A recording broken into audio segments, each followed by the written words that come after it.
Bismillahirrahmanirrahim. Assalamualaikum warahmatullahi wabarakatuh. Waalaikumsalam warahmatullahi wabarakatuh. Ya, kembali lagi dalam acara kita sore hari yang di Jumat Berkah ini dalam kegiatan podcast APP Munram. Nah, jadi untuk informasi, APP Munram punya program setiap minggunya yaitu podcast di Jumat sore.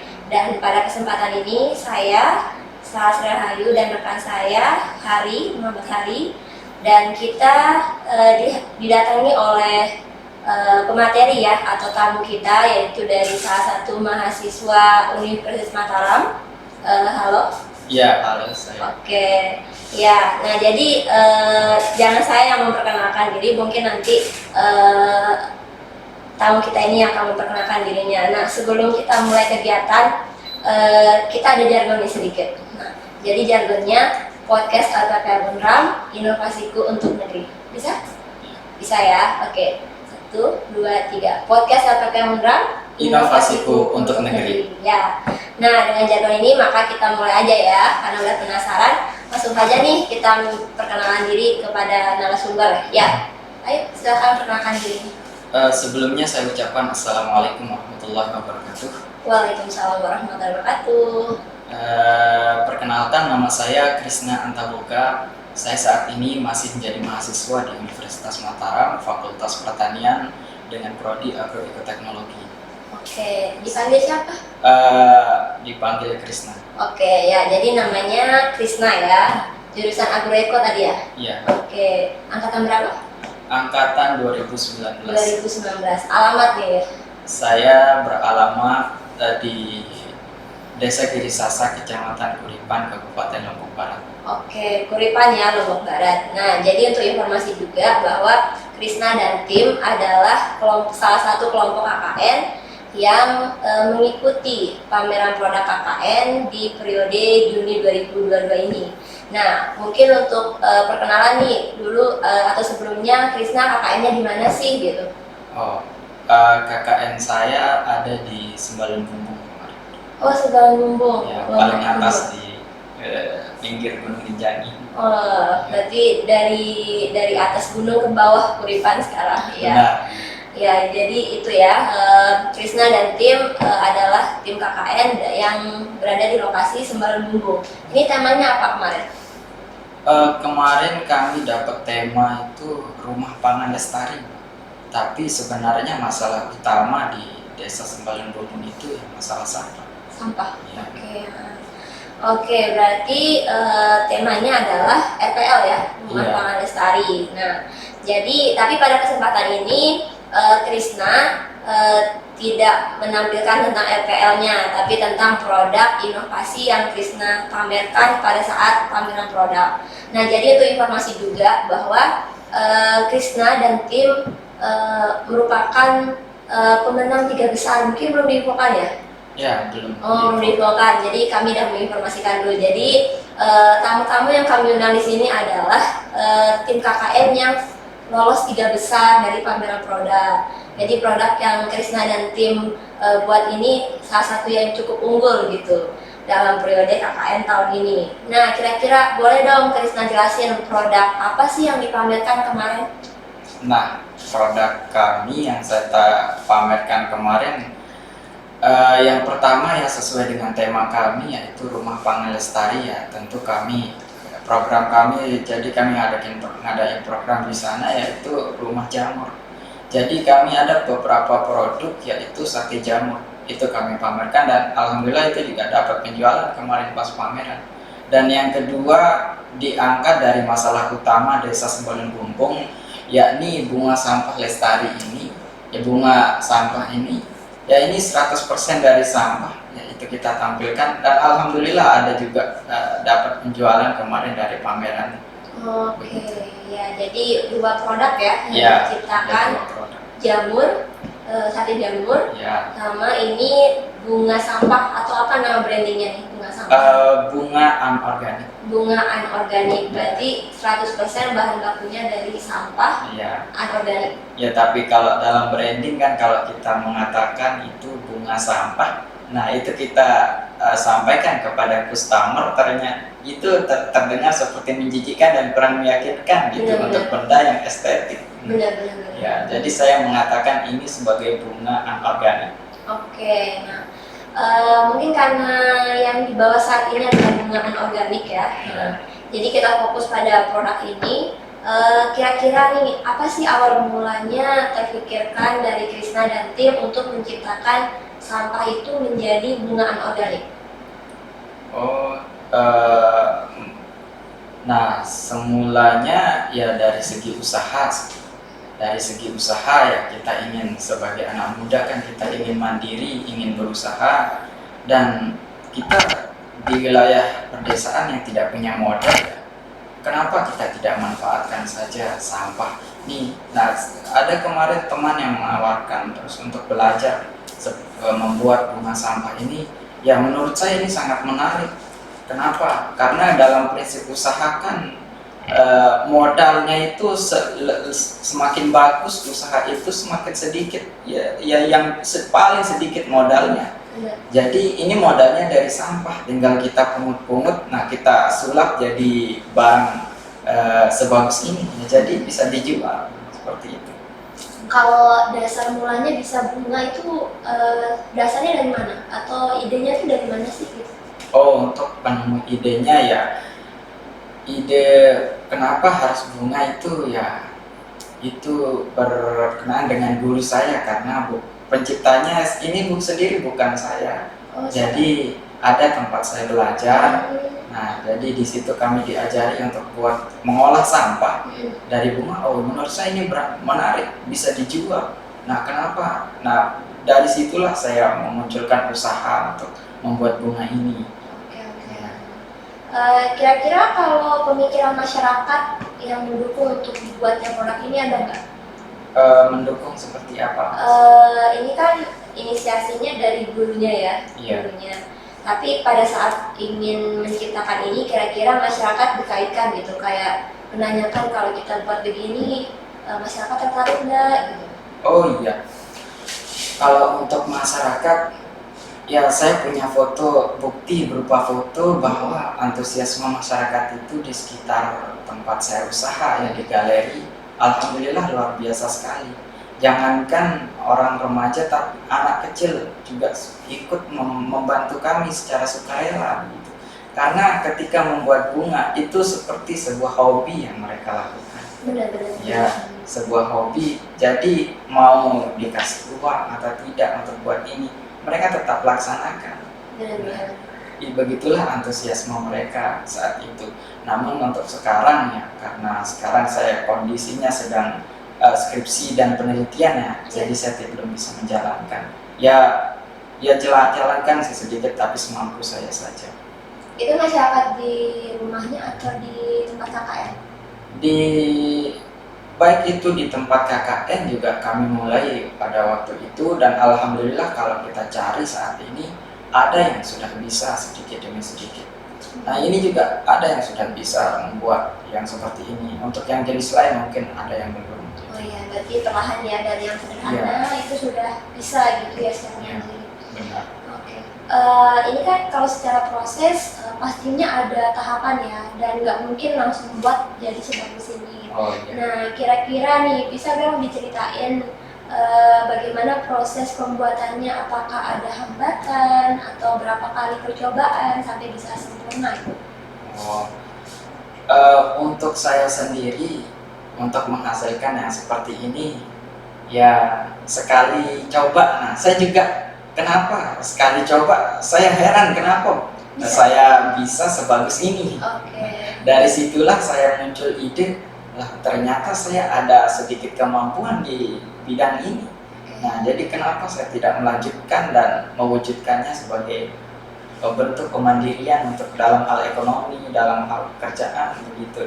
Dan dengan kemampuan itu, kenapa saya tidak sebarluaskan kepada masyarakat sehingga masyarakat mempunyai kemampuan dan kemandirian untuk menghasilkan ketahanan ekonominya sendiri.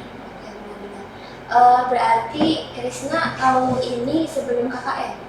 Iya, sebelum KKN. Berarti sebelum KKN sudah punya pengalaman pas KKN diterapkan lagi di masyarakat, itu prosesnya gimana sampai masyarakat itu bisa? Prosesnya ya kita mengajarkan secara langsung. Jadi kita kumpulkan, kita ajak dulu adik-adik itu cari sampah ini bahan-bahannya. Pertama saya bawa dulu sampel dari rumah kan. Benar-benar ya, ada contoh Ya, ada contoh terus saya bawakan dari rumah. Terus antusiasme masyarakat kan, wah kok bagus sekali. Ini dari apa kak? Ini dari sampah. Nah pas ketika saya mengatakan ini dari sampah, lah mereka antusiasme mereka itu bertambah. Dari sampah, ayo kita belajar buat bunga. Nah itu mereka sendiri yang minta, jadi saya tidak. Penasaran Ya, mereka penasaran. Jadi ya kenapa tidak? Ayo kita lakukan. Nah jadi lama kelamaan belajar, mulai dari membuat bunganya, mulai dari membuat potnya, mulai dari kemudian membuat daunnya, kemudian merangkainya. Jadilah mereka sampai ada yang bisa sekarang. Ada yang udah mandiri ya. Ya. Berarti antusias masyarakat itu cukup tinggi ya. Ya. Tapi kalau dari kalangan masyarakat, kira-kira masyarakat yang cukup antusias ini apakah muda, ibu-ibu atau orang tua yang kemarin sempat dikaitkan? Kalau di Sembalun Bumbung yang antusiasme itu masih anak-anak, karena pemudanya sendiri kan kita tahu kalau di Sembalun Bumbung pusat pertanian sayuran, horti. Nah jadi kegiatan mereka itu kalau sudah jam 8 di atas sudah tidak bisa diganggu. Ya karena udah nggak di rumah, udah di lahan, mereka bekerja produktif dalam hal pertanian sayur-sayuran. Nah kalau untuk anak-anak kan, kalau mereka belajar sambil saya aja bermain sambil belajar istilahnya. Jadi ada waktu-waktu luang, mereka sendiri yang minta, ayo kita buat bunga. Kadang saya sampai tidak mampu, begitu meladeni adik-adik yang antusiasmenya tinggi sekali. Ini anak-anak tingkat SD, SMP? Ada yang SD, ada yang SMP. Berarti pelatihan ini dikaitkan di sekolah atau di luar jam sekolah? Nah, di luar jam sekolah. Oh gitu. Berarti setelah mereka pulang sekolah gitu ya? Iya. Setelah pulang sekolah mereka datang ke posko. Nah, mereka yang minta sendiri buat bunga, ayo.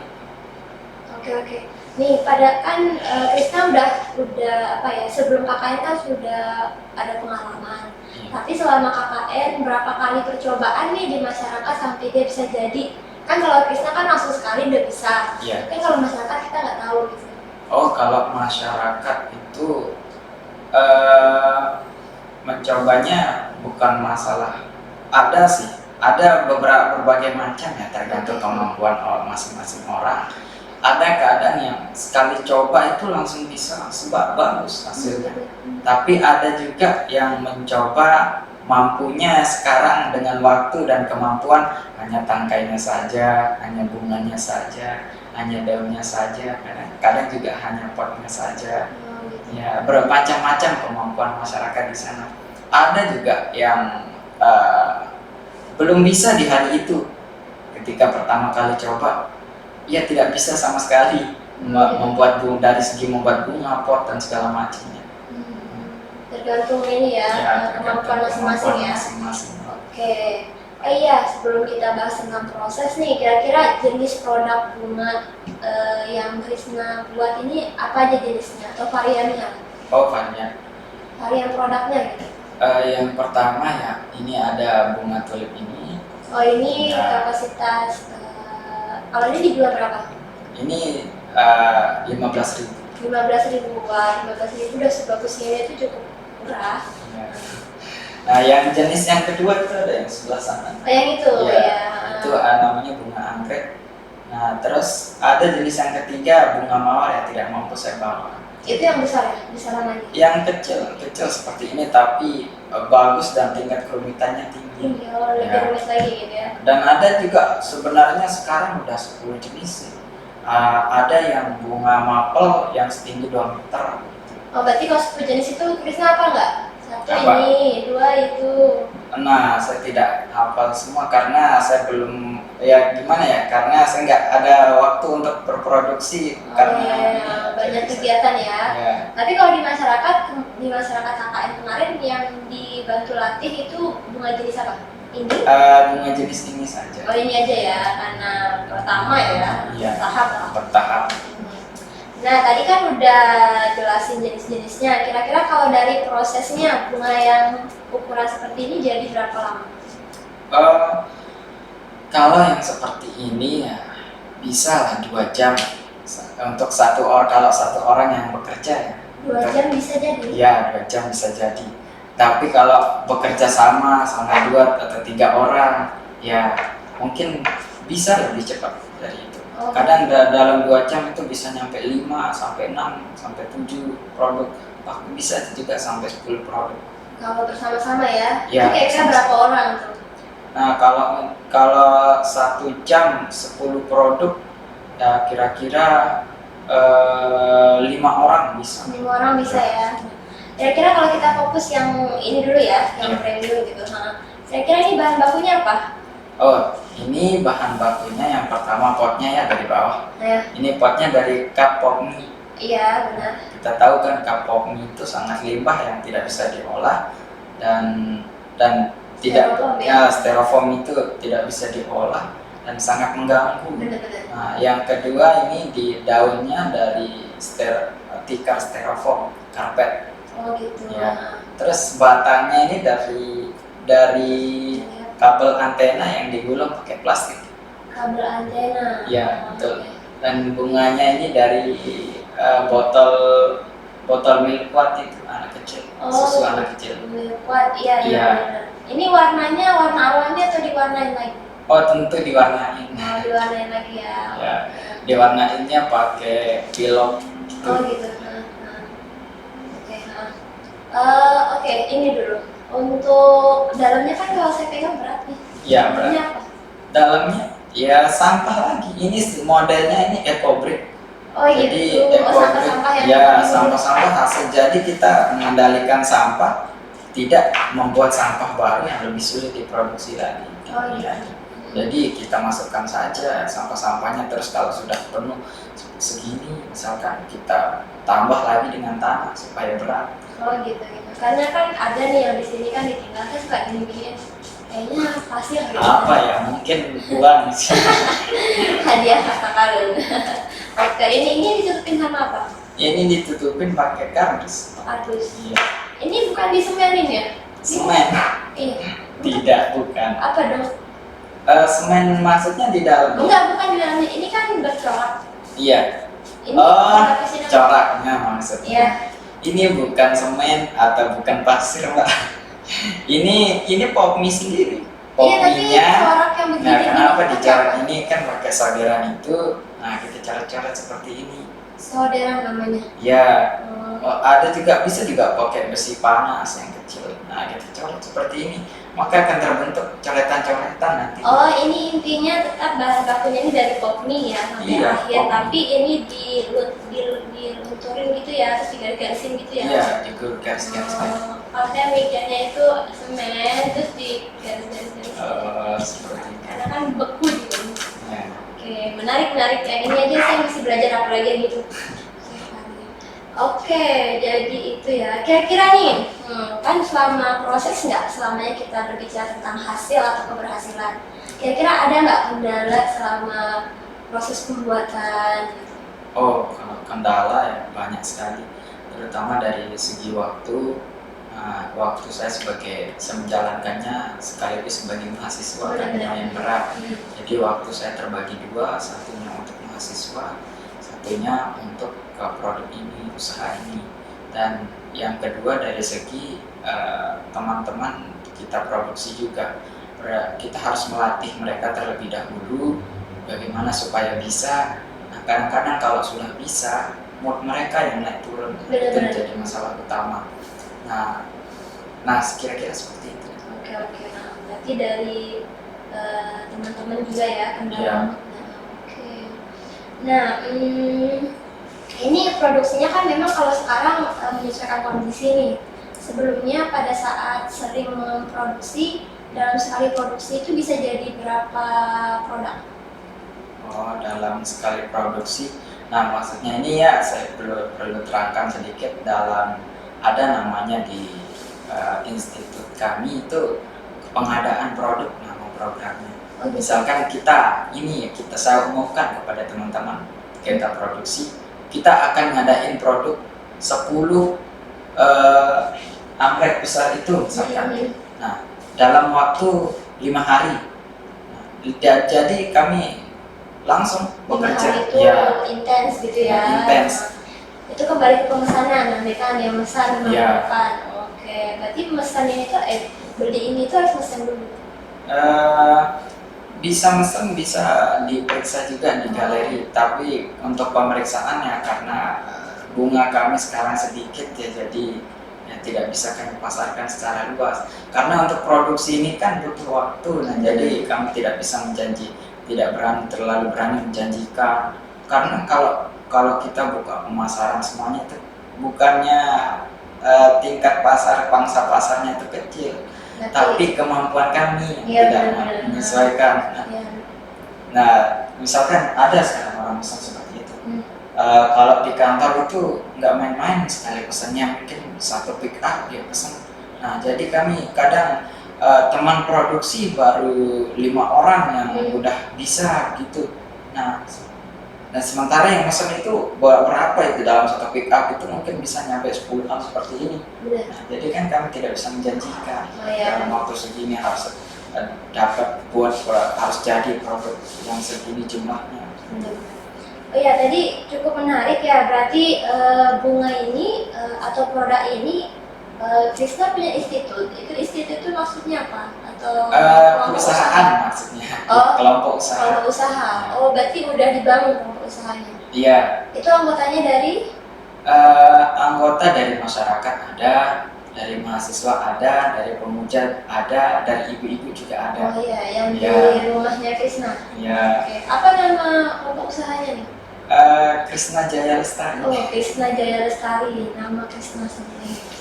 Ya, jadi di Bali itu juga ada toko oleh-oleh Krisna. Siapa tahu bisa besar seperti itu. Ya, mudah-mudahan saja. Amin. Oke.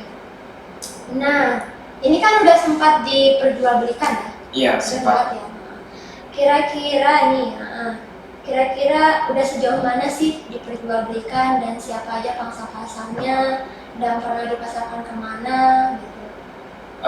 Pangsa pasarnya itu ada pertama dari masyarakat. Nah, ada juga masyarakat yang menaruh untuk ditaruh di rumahnya. Yang kedua di sekolah. Nah, sekolah itu kita tawarkan ini dan mereka tidak hanya mau membeli produk, tapi mereka juga mau siswa-siswinya itu bisa. Sehingga kami disuruh untuk jadi narasumber di sekolah itu untuk mengelola sampah sebagai program sekolah. Nah, yang ketiga itu ada di hotel-hotel. Nah, yang keempat di kantor-kantor. Dan ya seperti itu. Berarti dari masyarakat umum ya, terus lembaga pendidikan. Di sana juga buka jasa pelatihan bisa ya? Iya, bisa. Terus perhotelan atau penginapan gitu ya? Atau toko oleh-oleh juga bisa? Iya, bisa. Atau udah pernah nyoba toko oleh-oleh? Begini ya, kami buka pemasaran itu sesuai dengan kemampuan. Oh gitu? Ya. Jadi kalau misalkan teman kami segini, nah seberapa dalam sehari bisa menghasilkan berapa produk. Jadi kami buka sedikit demi sedikit pemasarannya sesuai dengan kemampuan kita berproduksi. Jangan sampai nanti orang pesen segini, nah dan kita tidak mampu. Benar. Ya. Oke, nih udah dari kapan gitu? Dari kapan produk ini diperjualbelikan? Sebelum KKN?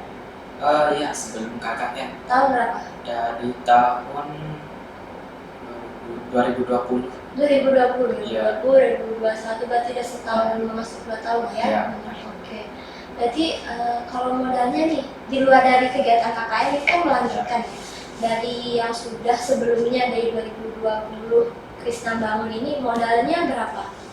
Modal, nah jadi sumber modal ya butuh dana besar itu pertama dari peralatan. Alatnya apa? Alatnya ada itu untuk lem tembak. Oh gitu. Lem tembak. Nah itu yang harus yang ori, jadi kami beli yang harga 150. Ada sekitar 5-an. Terus pokoknya sampai sekitar 1,5 Untuk semua modal awal? Ya, semua modal awal. Kalau sampai saat ini udah berapa keuntungan yang didapat? Atau terakhir kali pemasaran?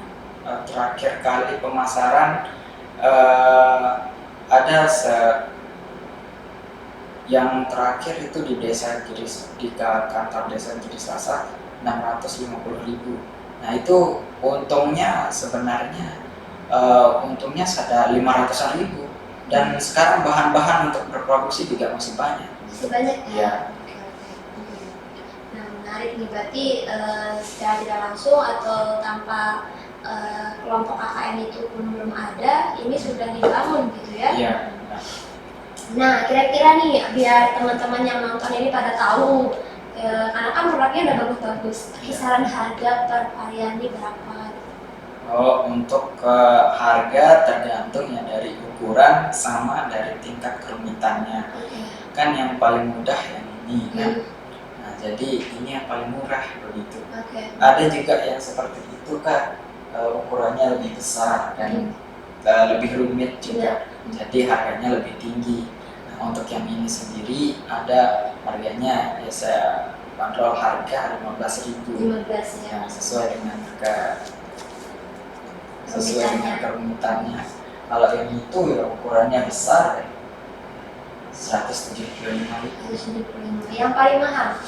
Yang paling mahal itu ada tinggi 2 meter. Wah, itu pengerjaannya berapa lama?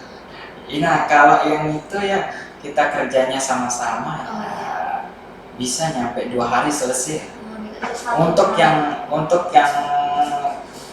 orang. 3 orang yang mengerjakan dan satu produk. Itu berapa tuh kisaran? Tapi harganya 300.000. 300. Iya. Itu aja lagi. Kan sebenarnya kalau yang sifatnya kerajinan itu bukan tentang produknya aja yang dibeli, tapi tentang kerumitan pembuatan, terus tenaga orang yang membuat, skill gitu kan, yang kayak ibaratnya tenun dan sebagainya. Kenapa mahal? Karena memang proses pembuatannya. Oke, nah kira-kira kan dari 2020 sudah diperjualbelikan nih. Kira-kira ada nggak kendala selama memperjualbelikan produk ini? Untuk kendala, ya bukan, kalau kita mengatakan kendala ya, kendalanya utamanya itu ya dari produktivitas kami yang masih kurang, terutama dari keahlian anggota, dan terus yang kedua itu dari moodnya yang turun. Moodnya turun. Ya. Tapi kalau minat pasar, pas awal-awal kan mungkin ada usaha untuk memperkenalkan ini produk kami gitu, cara memikat customer gitu. Untuk memikat customer sendiri, pengalaman saya ya sekali, cuma 2 kali saya memasarkan. Yang pertama ke sekolah, yang kedua ke desa. Dan yang ke sekolah ini ya antusiasme tinggi sekali, dan kedua ke desa juga antusiasme ini juga tinggi sekali.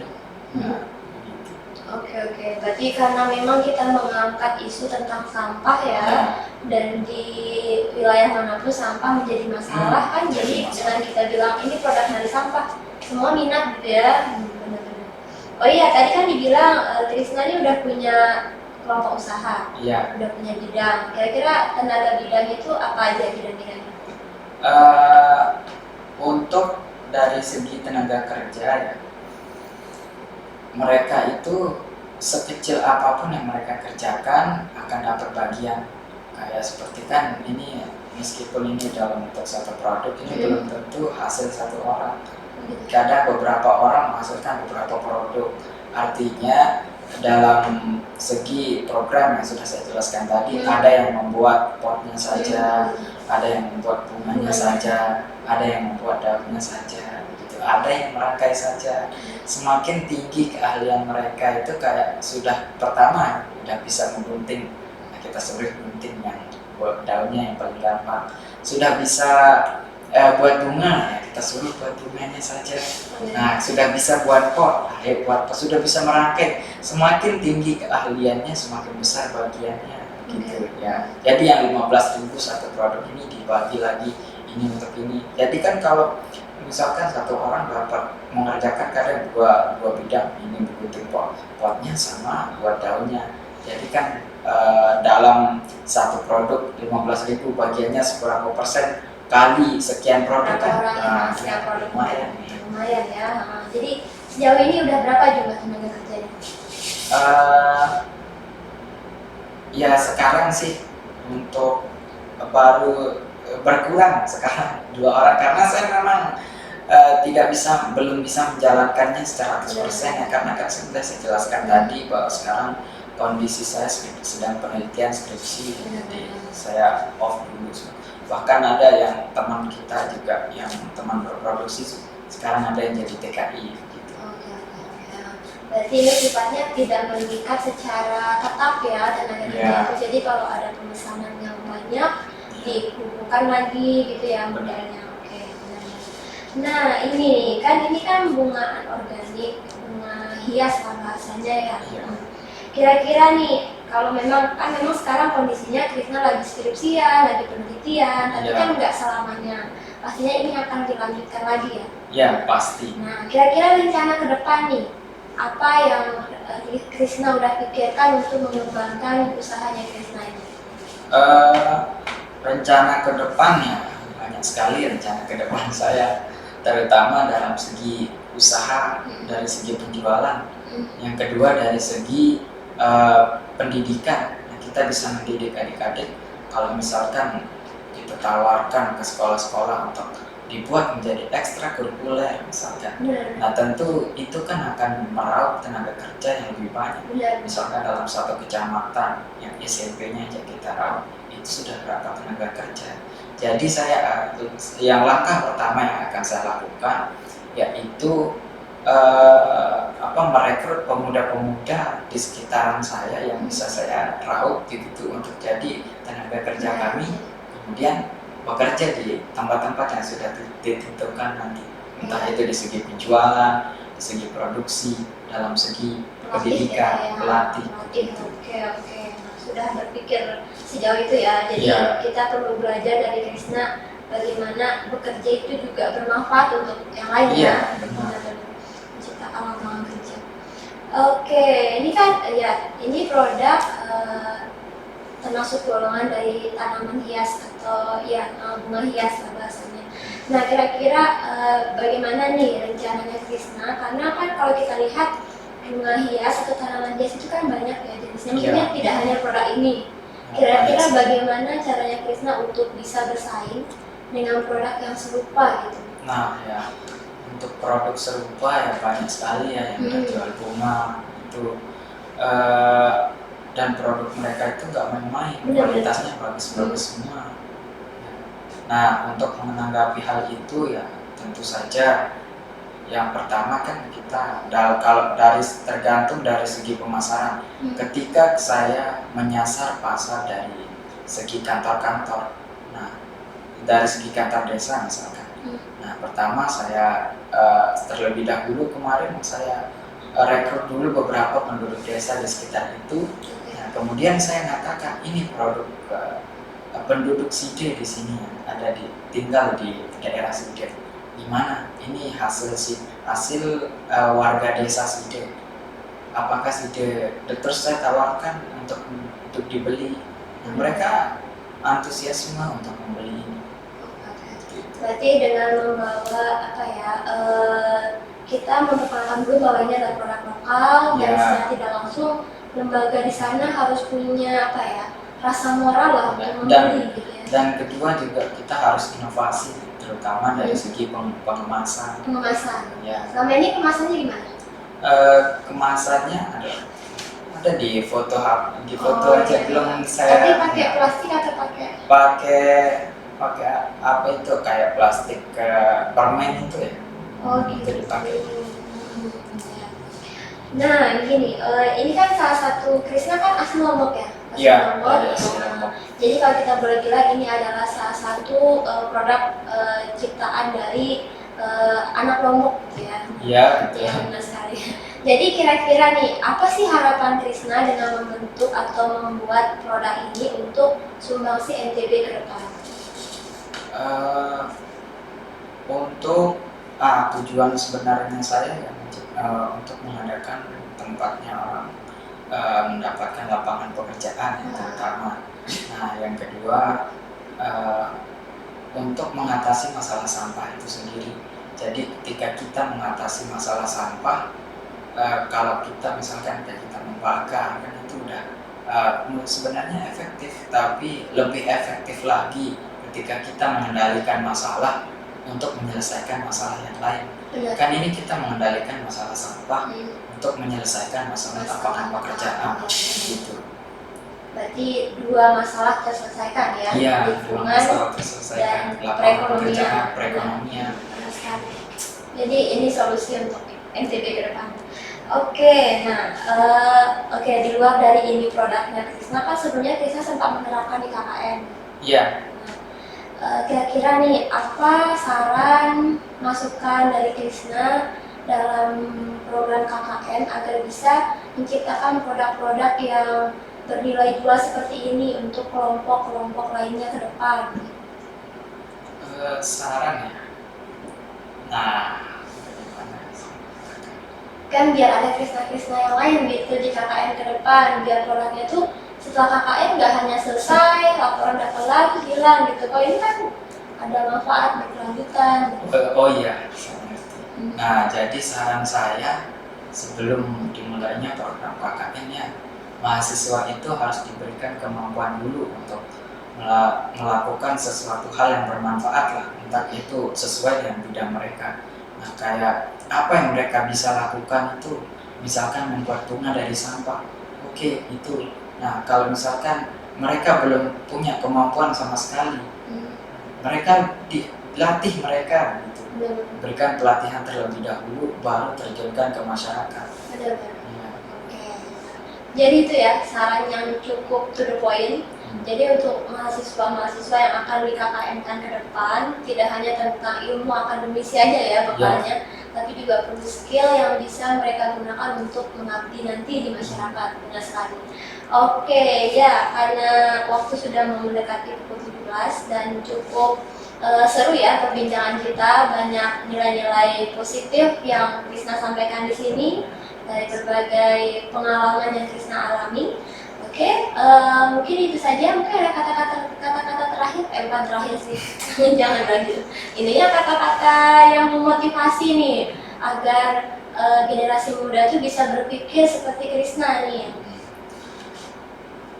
Untuk teman-teman ya, supaya saya, untuk teman-teman pemuda, untuk teman-teman mahasiswa, untuk teman-teman KKN, sebenarnya potensi daerah kita terutama Indonesia itu dikatakan kaya. Apa sebabnya Indonesia dikatakan kaya? Yaitu karena keberagamannya.